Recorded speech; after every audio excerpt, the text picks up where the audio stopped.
En el nombre del Padre, y del Hijo, y del Espíritu Santo. Amén. 4 de septiembre del 2022. 23º domingo del tiempo ordinario.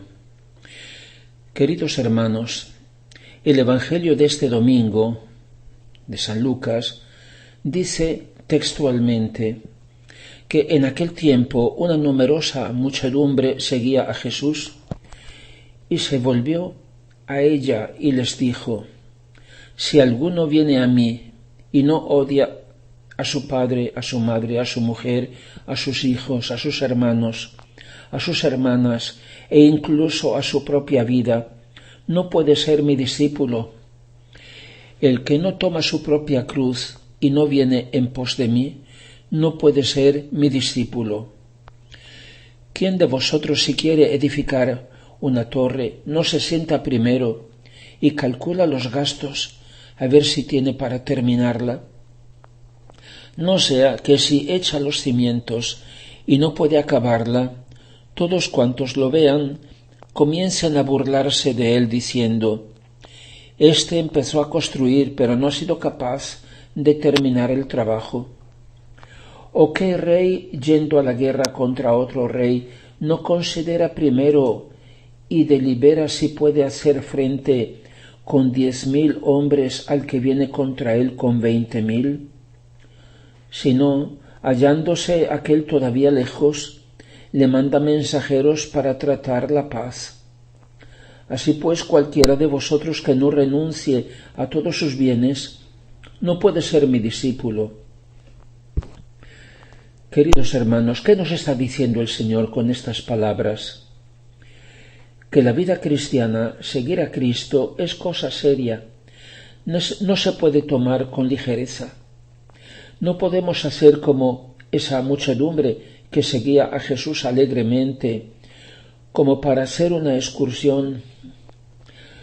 Ya en otra ocasión toda aquella gente que había comido de los panes y los peces multiplicados por él, había querido aclamarlo como rey, pero no es así como Jesús quiere reinar, no como el rey de las barrigas llenas, y así tuvo que retirarse él solo al monte, a desahogar su dolor con el Padre Divino.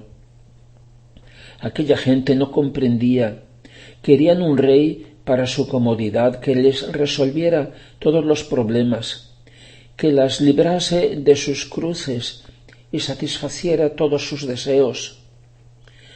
Eso era confundir a Dios con el becerro de oro. No es posible. Por eso es que Jesús se volvió y dijo muy seriamente a esa gente que le seguía despreocupada, esperando asistir tal vez a milagros espectaculares: el que viene a mí y no renuncia a todo lo que tiene, aun a su propia vida, no puede ser mi discípulo. Ya en otras ocasiones el Señor fue muy claro. A uno que le dijo: te seguiré, Señor, pero antes permíteme que me despida de los de mi casa. Él respondió: nadie que después de haber puesto la mano en el arado se vuelve atrás es apto para el reino de Dios. No podemos jugar así con el Señor.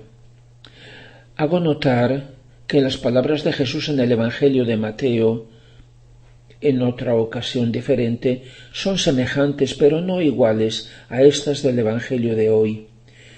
El Evangelio de San Mateo dice: quien ama a su padre o a su madre más que a mí no es digno de mí. El que ama a su hijo o a su hija más que a mí no es digno de mí. El que no toma su cruz y me sigue no es digno de mí. Mientras que en este de San Lucas dice textualmente: el que no odia.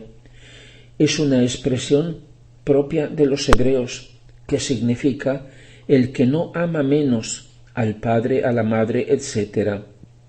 Y sin embargo, notemos que Lucas no era hebreo y no escribió su evangelio para los hebreos, sino para los griegos, para los paganos. Las palabras del Señor son textuales para nosotros. No debemos acomodar sus palabras a nosotros, a nuestros intereses, sino tratar de comprenderlas con su luz. En este caso, no se trata de rechazar o de odiar a las personas, que por el contrario debemos amar, sino que se refieren al modo como nos apropiamos o nos apegamos a ellas, excluyendo a Dios. Lo que el Señor nos está diciendo es: el que no me ama a mí más que a su padre, a su madre, a su esposa, a sus hijos, a sus hermanos y hermanas, e incluso a su propia vida, no puede ser mi discípulo. El problema no es el amor verdadero debido al prójimo, como a nosotros mismos, sino el apego, es hacer un ídolo de las criaturas y de las cosas que Dios nos ha dado, poniéndolas en lugar de Dios. El padre, la madre, la esposa, los hijos, los hermanos y aun la misma vida son dones de su amor. Son como canales de comunicación entre Dios y nosotros, por medio de los cuales nos hace llegar su providencia, sus noticias, su amor, y nosotros tenemos el deber de corresponderle, no de apropiarnos. El apego a las criaturas o a las cosas es en realidad perder la libertad, es hacerse prisionero de esas mismas criaturas o cosas. La prueba es que el apegarse hace infeliz y quita la paz. El Señor dice a la sierva de Dios Luisa Picarreta, el 20 de abril del 1912, hija mía, la naturaleza es llevada por una fuerza irresistible a la felicidad, y con razón, porque ha sido creada para ser feliz, con una felicidad divina y eterna. Pero hay quien con gran daño suyo se va apegando a un gusto, quien se apega a 2 o a 3 o a 4, y lo restante de la naturaleza se queda vacío y sin gusto, o bien amargado, fastidiado y nauseado, porque los gustos humanos y los mismos gustos santos, pero mezclados con algo de humano, no tienen la fuerza de absorber toda la naturaleza e inundarla toda de gusto.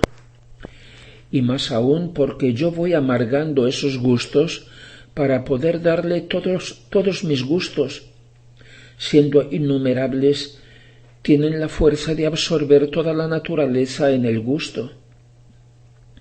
¿Puede haber amor más grande que para darle lo mucho le quito lo poco, y para darle todo le quito lo que es nada? Y sin embargo, este modo mío de obrar las criaturas lo toman a mal. Es decir, que el corazón que Dios nos ha dado es tan grande que no puede llenarse ni quedar satisfecho con algunas criaturas en lugar de Dios. Nos creaste, Señor, para ti, y nuestro corazón no encuentra paz más que cuando descansa en ti, dice San Agustín. Y a menudo deberíamos preguntarnos, ¿hay algo que el Señor podría pedirme que yo se lo negaría? Es una cuestión de justicia y de amor para con Dios. Desde el momento que Dios nos está dando todo lo que tenemos y que en cada cosa está todo su amor, por justicia y por nuestro bien, para compartir con nosotros su bondad que se da y su felicidad, nos pide una respuesta plena a su amor. A quien todo da, todo se le da. Cuando Dios nos da, después justamente nos pide, y cuando nos pide es para poder darnos mucho, mucho más. Dios no se deja vencer en generosidad y no cuenta lo que sentimos, sino lo que con sincera voluntad queremos. A Abraham Dios le había dado todo, incluso un hijo heredero, que era su esperanza, el depositario de las promesas divinas, pero después Dios se lo pidió: dame tu hijo, sacrifícamelo, como hacían los paganos. Y Abraham prefirió a Dios más que a sí mismo. No dijo, ¿por qué? No protestó, doblegó la cabeza y en silencio se encaminó para cumplir el sacrificio que Dios le había pedido. Aquel día no fue sacrificado el hijo Isaac, sino el corazón de padre de Abraham, para ser fiel a Dios. Porque cuando Dios da las cosas y luego nos las pide, no son las cosas lo que Él busca, sino a nosotros, nuestro corazón. Lo único que si nosotros no se lo damos, nunca lo tendrá eternamente, para nuestra suma desgracia. Y así, en el último momento, a punto de sacrificar a su hijo Isaac, Dios detuvo el brazo de Abraham. Basta, es suficiente. Has demostrado con hechos que reconoces quién soy yo y quién eres tú. ¿Y sabes qué te digo? Que en lugar de tu hijo, que yo no te quito, yo te doy el mío, y con él te doy también mi puesto de padre. Es como dijo San Francisco de Asís, y para todo poseer, nada en el mundo hay que tener. Gloria al Padre y al Hijo y al Espíritu Santo, como era en el principio, ahora y siempre, y por los siglos de los siglos. Amén.